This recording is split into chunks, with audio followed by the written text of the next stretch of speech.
Hello, my friends. Welcome to another year of the Getting After It podcast. Crazy to think that now we're in 2026. I hope you've had a happy new year. I hope you have some good goals that you've set. And yeah, just it's awesome that we're in another year. So I've been thinking a lot about how I wanted the first episode of the year to come out as, and I've decided to talk about something that I believe is very important when it comes to progressing, when it comes to getting after it, when it comes to taking that next step to become the person that you want to become. And it is the idea that identity is earned, not chosen. For me, it's true. It's been a principle that I've applied in my life many times, and it has been true. We'll talk about some of those things, but I wanted to start off just by saying that January has its way of doing this thing where it convinces us that identity is a decision. It's like we wake up on January 1st, we grab our waters, we take out a notebook and start writing down goals and just decide who we're going to be that year. It's the new year, new me. That tagline that goes around this time of year, right? Everyone kind of says it. It's a fresh start, a clean slate.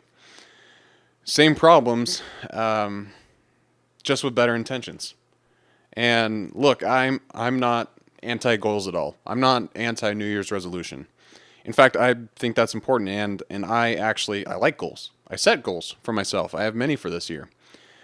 The thing is I've learned that sometimes through the hard way that identity doesn't work like some kind of declaration. Like, oh yeah, I'm going to lose 10 pounds this year. I'm going to be someone who goes to the gym.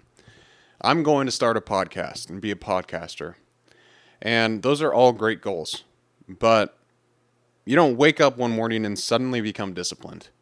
You don't decide to be consistent and magically feel consistent. You don't choose confidence and suddenly stop doubting yourself. Like, that's not how it works. At least, it's never worked that way for me.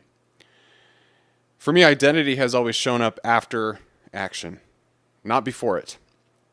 And today, on the first day of the year, I want to talk about something simple but uncomfortable for a lot of people. And that is that identity is earned and not chosen. There's this quote from Marcus Aurelius that I love where he says, "Waste no more time arguing what a good man should be. Be one." It's a very simple thing that is very profound as well. Like, stop thinking about all the ways that you can improve and stop writing down these long lists of how you're going to make that change. Just do it. Just start being that person. And I want to start by saying also that this podcast is a great example of that. In the beginning, I was not confident. I was not as confident as I am today. I was not a great podcaster. And, to this day, I don't know if I am. I was nervous, and you could hear it in my voice. Like, especially in those beginning days. What's crazy to think now is that we're entering the fourth year of the podcast.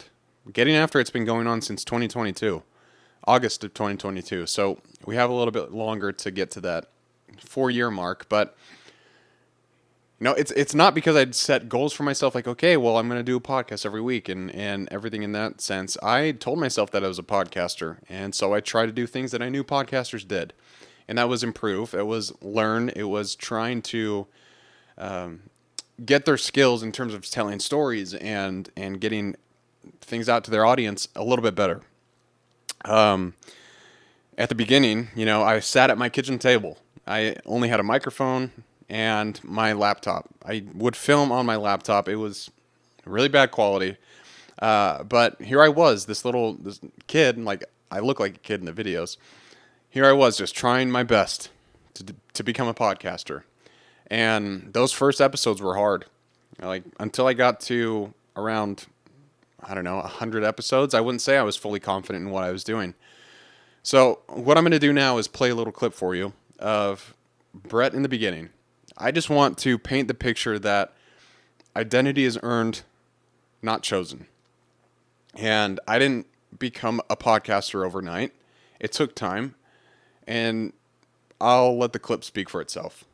Well, here we go. Welcome back to another episode of the podcast, everyone. And this is going to be something that we haven't done before. What I mean by that is, hey, this is our very first unscripted podcast. It's wild watching that clip. Like looking back now, during that time, I struggled with an eating disorder. I was not into fitness the way that I am now. I was trying to figure out really who I was. And I can say with confidence that the podcast has truly helped me progress to that person and become the man that I always dreamed I could be. So just something to keep in mind there is as we have this conversation, I'm not where I would like to be in terms of like podcasting and audience size and all that kind of stuff, but that comes with time. And if you stay consistent, if you stay dedicated and disciplined with getting the product out, which in my case is the podcast, the results come. And you consistently have to refine it. You always have to ask what you can be doing better and what next steps you can take. And I want to start by talking about a lie that I used to believe. Two of them, really. But I used to believe these two things. First, once I feel motivated, I'll act. And second, once I feel clear, I'll start. I always thought that in order to begin something, you had to have those two things figured out. Like you needed to be motivated to get it done. And you also had to have a clear vision of where it was going to take you. Those two things sound very reasonable. They feel responsible, even, you know? You don't want to take a risk if you don't feel like there's something in the end that you will gain from it, right? Like that just seems like very high risk, low reward. Those two things kept me stuck longer than I wanted to admit, especially when with the podcast. Like I always thought that I had to have these clear ideas and make sure that it was buttoned up to the way that Chris Williamson was doing or Joe Rogan was doing it, Nick Bare, all these people who I look up to in the podcast world. And that's not the case. Because if you look back, they all started in the same spot. Like they all started with, a single microphone and just talking into it. And motivation is great, I will say. But it doesn't always show up.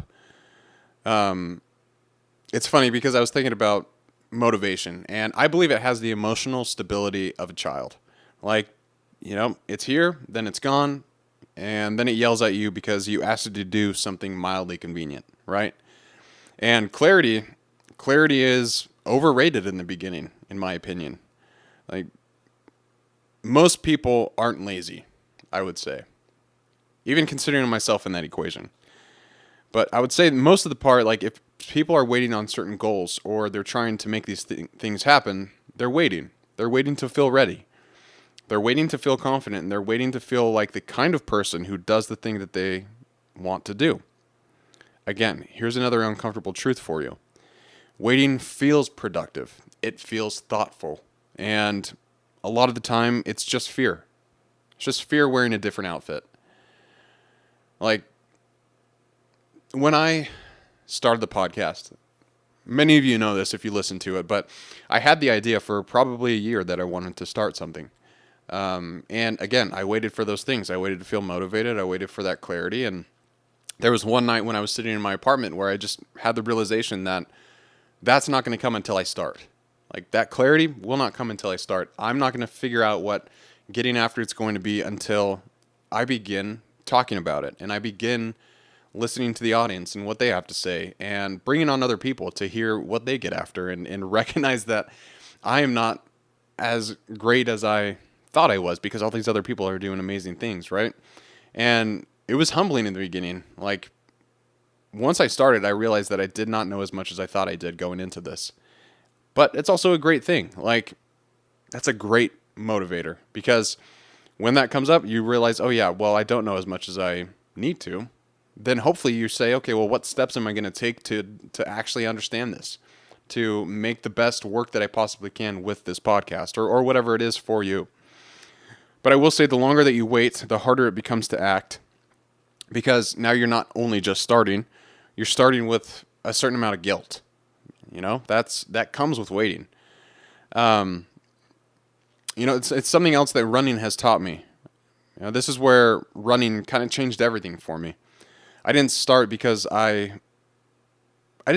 because I felt like I was a runner. Like I didn't wake up one day thinking, yes, today's the day that I become disciplined. No, I started running awkwardly and inconsistently with bad pacing.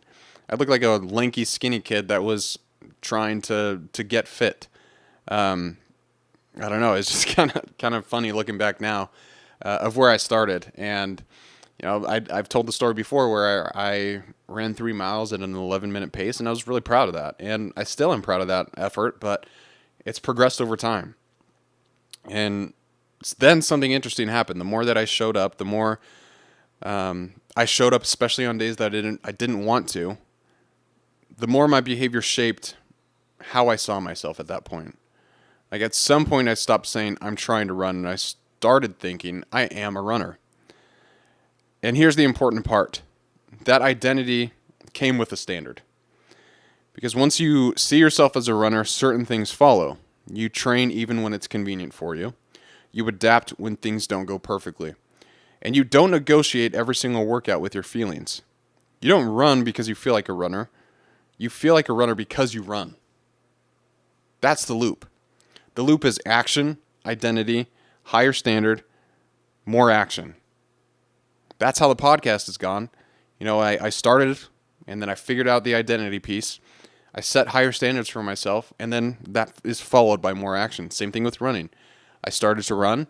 I learned a little bit more about the sport and how to incorporate it with my own body. And then I set higher standards for myself, and now it's just fueled by more action. That's the loop. And once that clicked, I didn't stay in running. Like it leaked into how I thought, how I handled discomfort, how I handled boredom. Because when you're running long distances, you do get bored at times. I'm gonna admit that. There's times where it's like, okay, I have to go out for this long run, and you're out there for 3 hours. So you have to be mentally resilient to be able to maintain that and to stay in the game at some point. But how I handled days where progress felt invisible also played into that. Like running, you progress pretty quickly in the beginning. Then after that, it kind of stalls for a while. You hit plateaus, and then you have to set those higher standards and work harder to hit certain goals that you have for yourself. Running didn't just build my legs at that time, it also helped shape my mind. And I will say there's been many stories where, I've had to show up on days where I didn't want to. Especially when there's a race ahead of me that I'm planning for. One story in particular, I was training for a sub-3 marathon, and that's hard. At least for me, that was incredibly difficult. It requires a lot of speed workouts. It requires you to push yourself in ways that you didn't think was possible. But I wanted to qualify for Boston. That was important to me, and so I had to show up even when I didn't want to. Those were hard days. Like my body was sore. Like that was probably my first experience where I actually tried pushing myself pretty significantly with running, and many times I wanted to quit. But those moments where I wanted to quit, I just decided to act. It sounds very simple. It sounds a little bit too easy. But that's how it worked for me. And a lot of the times that's how it works for many people. Is you have to show up when it gets difficult, and you have to push yourself just a little harder than you would.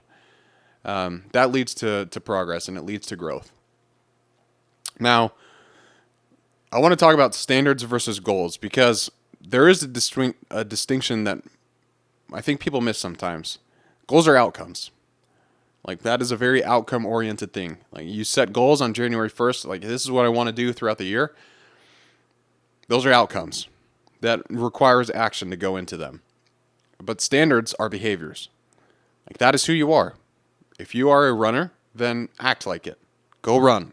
Get out there and say what or do what you said you're going to do. If you're a podcaster, that requires work. That requires you to get episodes out on a regular basis and stay consistent and refine your craft. Like, it's not that you just set these goals and then you become these people. It's the fact that you set these standards and you live up to them. Like goals say, I want to run a marathon. And standards say, I train even when it's uncomfortable. Goals are inspiring. Standards are boring. But here's something a lot of people don't like to hear. Boring works. A lot of the times, boring is what gets you across the finish line. It's why consistency is so important. Like, even when it's hard, even when it's boring, you have to stay consistent. You have to remain disciplined during those times. But in my experience, standards remove that negotiation that you have with yourself, because when you don't have standards, every day becomes a debate. For example, you ask yourself, should I train today? Should I show up? Should I push this back? Like, do I need to actually get this done by X date? But if you had standards instead, if you held yourself to these standards, they eliminate that. You don't ask if you feel like doing the thing. You already decided who you are.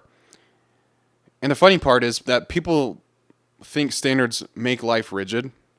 But in reality, my experience has been they make it a little bit lighter. Like, less decision fatigue, less emotional bargaining, less starting over. Because there's power in setting standards for yourself and holding yourself accountable to it. It's hard. It takes a long time. For example, we're going to talk about when I first married Allie. I had to identify as a husband. I felt like, at the very beginning stages of our marriage, I treated it like we were dating, which, I had to learn a lot, but marriage was just another place where identity stopped being theoretical. Because once I got married, my decisions didn't just affect me anymore. Like how I reacted to things, how I spoke, how I handled stress, how I showed up on tired days. All of it mattered. All of it mattered more, in my opinion.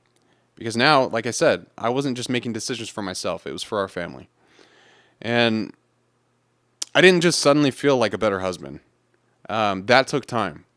And I recognized that I needed to hold myself to certain standards. Like, I couldn't wait to feel patient anymore. I just had to practice patience.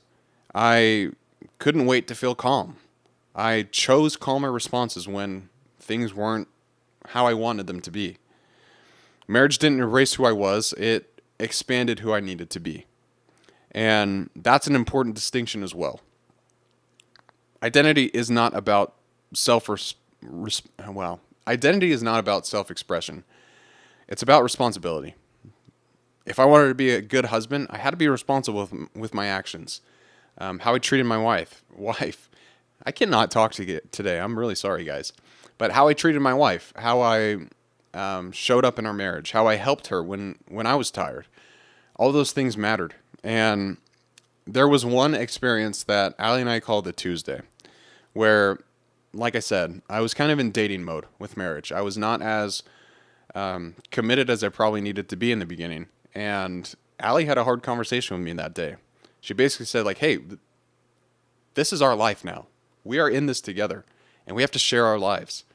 And so I realized I needed to make a change. I needed to hold myself to a higher standard as to what a husband should be. I have great examples in my life of great husbands. My dad, my brothers, many of the people that I work with who are there for their families, and that's obviously their number one priority. So I had to hold myself to some higher standards. I needed to make Allie the number one priority. And since doing so, our marriage has flourished. It's gotten so much stronger. And I can confidently say that, like, on the days where I'm tired and I don't want to do anything, I will still show up for Allie because I love her. And that's what marriage is. And it taught me a lot about, goals in marriage are great, but at the end of the day, like, it's kind of on you. You have to hold yourself to a certain standard in order to make it work. And that looks like patience. It looks like what I said earlier with controlling your responses and being there for the other person. Like, it's not just about you anymore. It's about the other person.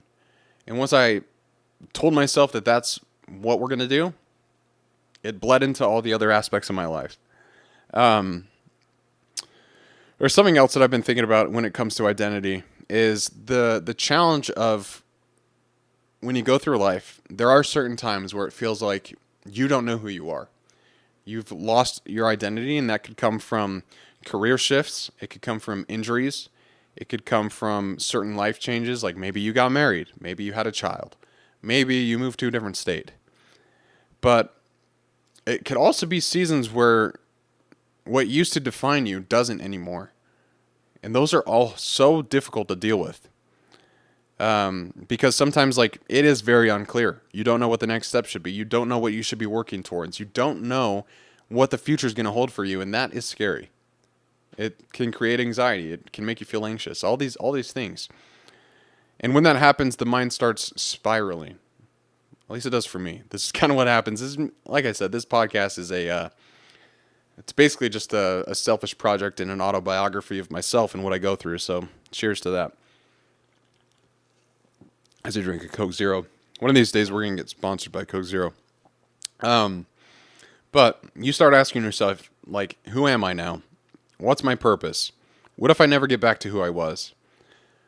I've talked about my injury that I'm still dealing with right now, quadricep tendonitis, and when I was in Hawaii and it flared up to the worst that it was, I asked myself that all the time.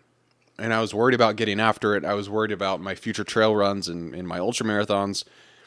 And there was a part of me that feared, what was going to happen to Brett? To Brett. Was I going to be the same man? Was I going to have to, hang up the shoes and call it good and say, hey, at least I tried in that. Like, it wasn't for me. But it was a scary thing. And here's what I learned. You don't think your way out of identity loss. You act your way back into stability. And it's very, very small things. Like breath work, exercise, journaling, talking to people that you trust, sitting quietly with your thoughts. They all sound very simple, like they're not dramatic fixes. But in a sense, they are anchors. When identity feels shaky, anchors matter. Like, you're still you. You're just between chapters. And action, especially small intentional action, is how you find your footing again. That's a very important thing. Like, I've gone through many points in my life where I have had that identity loss, and it's been scary. And looking back now, I recognize that it's because, a lot of the time I didn't hold myself to standard my entire life. It's only been in the past 4 or 5 years where I have focused on setting standards for myself and holding myself accountable to them. I, not to get too personal, but I've battled depression many times. Like, it is a demon that doesn't seem to want to go away, and I hate that feeling. It is the worst, but that's just kind of some of the cards that life has dealt me, and I have to learn how to remain who I am even when I'm going through difficult times like that. And standards help because I know who I want to become. Like, if I'm depressed, but I still know that a podcast needs to get done, I will do it. I will act. And during that time, it helps me because I'm focusing on something else rather than that depression or that anxiety. And it's important to understand your mind, how it works, how it operates, what encourages you, what doesn't. All these things you need to understand so you can hold standards that are realistic for you and keep you accountable to the things that you say matter to you. So let's reframe all this. Like, we're talking about goals, we're talking about standards, but how does this all work together? If I had to distill it all into one truth, it's this. You don't find yourself. You build yourself.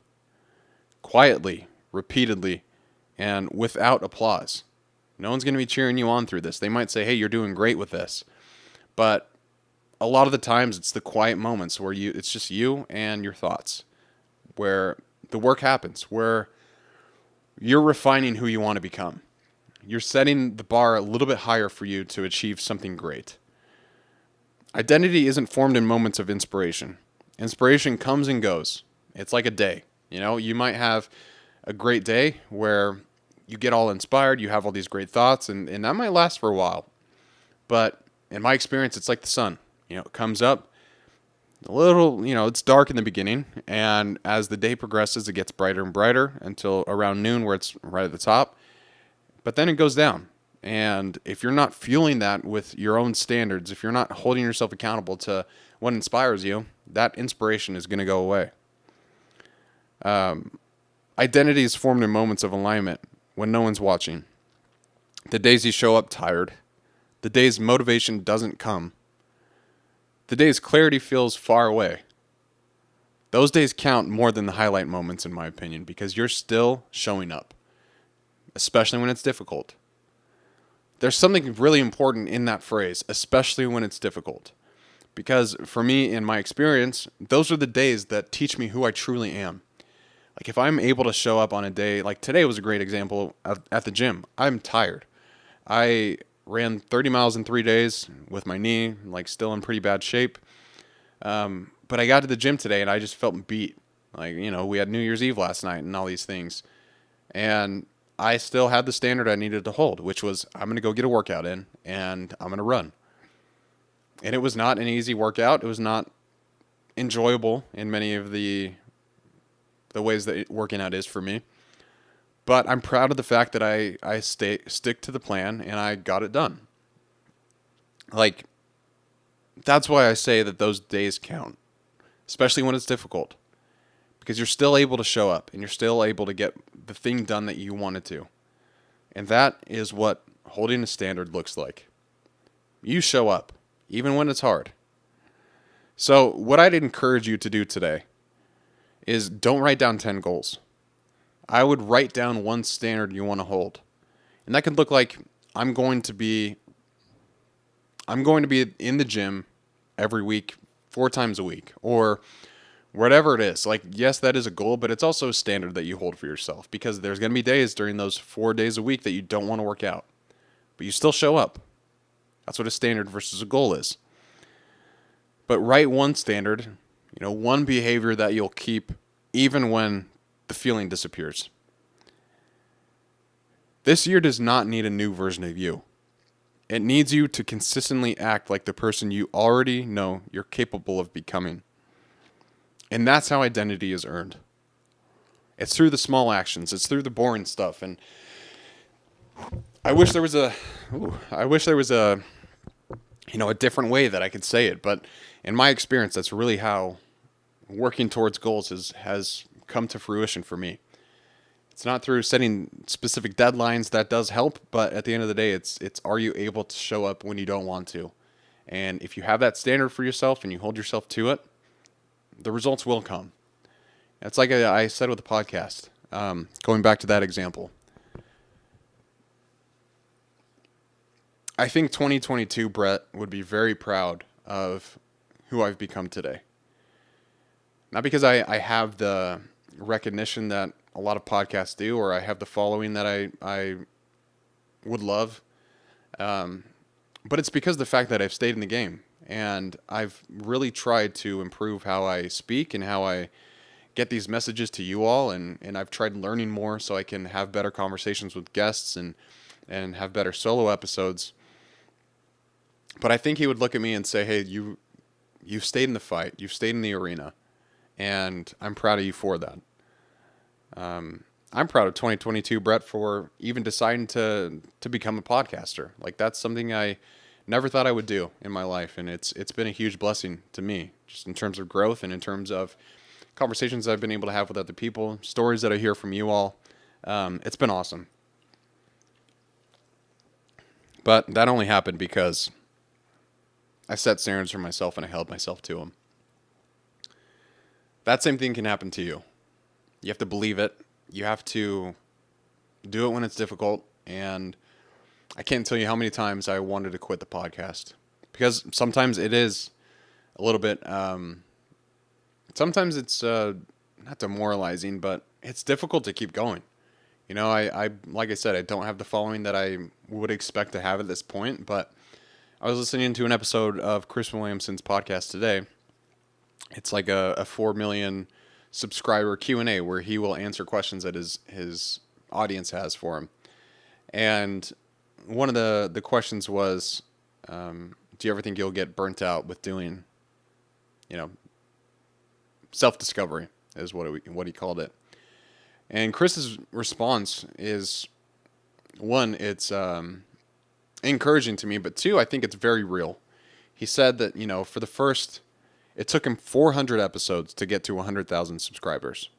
And now he's at 4 million. And he has about 1,043 episodes out. And he said, for 400 episodes, no one listened to his podcast. No one cared.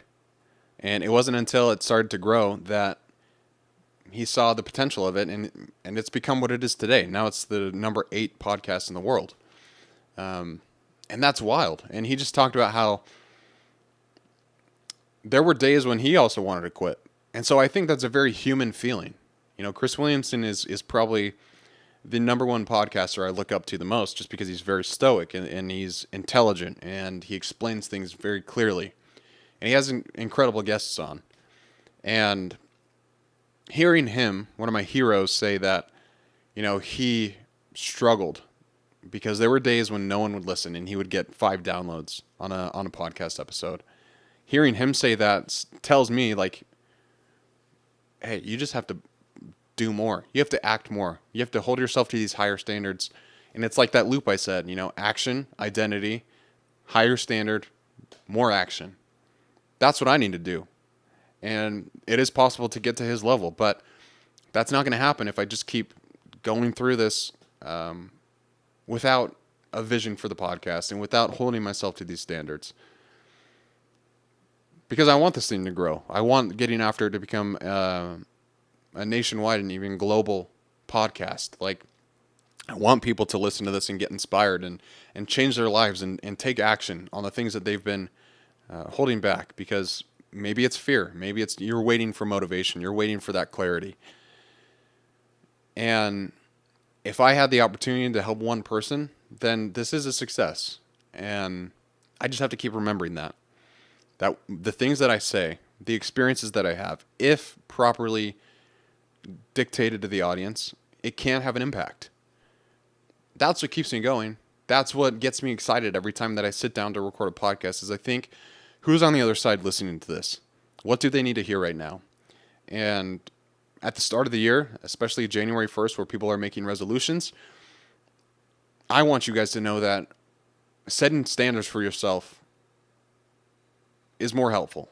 That's been my experience. That's how I've been so consistent and disciplined with the things that I do. And it can happen to you too. If you want to get in the gym more, then tell yourself you are someone who goes to the gym and hold that standard. If you want to have a better relationship with your spouse, then talk to them, figure out how you can help better, and hold yourself to a higher standard of a spouse. Be there for that person. When you're tired, when you're angry, when things aren't going your way, be there for them. If you want to work on your faith, then actually do the thing. Spend time reading whatever scripture that you believe in, but make it a priority. Your life is not going to change unless you take action to make it so. Standards help with that. So as we start this year, as we start 2026, I want you to not hear this and brush it off. No, this is going to change your year if you apply it correctly. Tell yourself that you're going to hold yourself to these standards and live up to them. Show up on the days you don't want to. Be relentless with trying to hold yourself to these standards. And the goals will come. Those outcomes that we talked about earlier, they will show up. And you'll look back at the end of 2026 and say, man, if I did that in a year, what can I do in 2027? And so on. That's the power of standards. So I appreciate you all for listening to this episode. I'm really excited for what 2026 holds. I'm planning some exciting things to me. I think they're exciting for the podcast. I'm having more guests on. Getting After It's launching a run club sometime this year. We're integrating into a new website. So there's some really cool things that are going on. And I just want this to be a valuable resource to anyone who listens to it. And so that's the mindset I'm going to take into each episode. Like, I'm going to be thinking about you guys every single episode. I think a lot of the times I try and get my ideas perfect, which, again, it's that clarity piece. Like, I feel like I need to have clarity to actually begin. But at the end of the day, I don't think it's necessarily clarity that gets the message across. I think it's if it's relevant. And that's why I believe this year is going to be very different, because I'm going to try my best to give you all relevant, actionable information that you can take and see yourselves grow. That's what gets me excited. So, 4th year of Getting After It. Wouldn't be a thing without you guys. and I really appreciate it. It's been an awesome journey. I've learned a lot about myself and about others, and it's been phenomenal. So I can't wait to see what this year holds and the years after that. But until that point, everyone, I really appreciate you for listening. And if this helped at all, please share it with someone. Please rate the show. And as always, keep getting after it, my friends. Happy New Year.